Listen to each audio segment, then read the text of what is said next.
اللہ المہیمن بھی ہے، جس کا مطلب ہے کہ انسانیت کا نگہبان، اور اپنی تمام مخلوق کا بلا شرکت غیر مالک ہے۔ قرآن پاک میں اس آیت میں یہ نام یوں آیا ہے، هو اللہ الذی لا الہ الا هو الملک القدوس السلام المؤمن المہیمن۔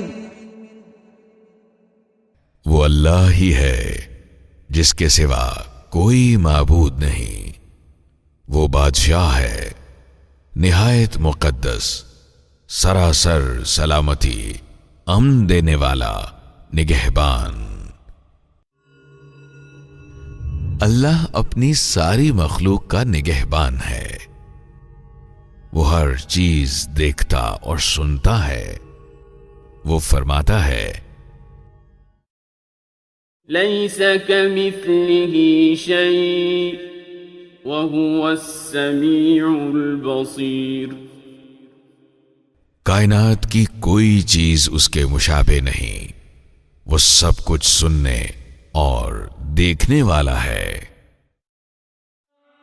لفظ مہیمن کا ذکر قرآن پاک کے حوالے سے بھی آتا ہے، کیونکہ قرآن معنی کے اعتبار سے کتب سابقہ کے مندرجات بھی اپنے اندر سموئے ہوئے ہے۔ اللہ قرآن کے حوالے سے فرماتا ہے کہ اس سے پہلے نازل کردہ تمام ہدایات ربی اس میں موجود ہیں۔ اللہ قرآن کے اس پہلو کو یوں بیان فرماتے ہیں، وَأَنزَلْنَا إِلَيْكَ الْكِتَابَ بِالْحَقِّ مُصَدِّقًا لِمَا بَيْنَ يَدَيْهِ مِنَ الْكِتَابِ وَمُهَيْمِنًا عَلَيْهِ۔ پھر اے محمد، ہم نے تمہاری طرف یہ کتاب بھیجی جو حق لے کر آئی ہے، اور الکتاب میں سے جو کچھ اس کے آگے موجود ہے اس کی تصدیق کرنے والی اور اس کی محافظ و نگہبان ہے۔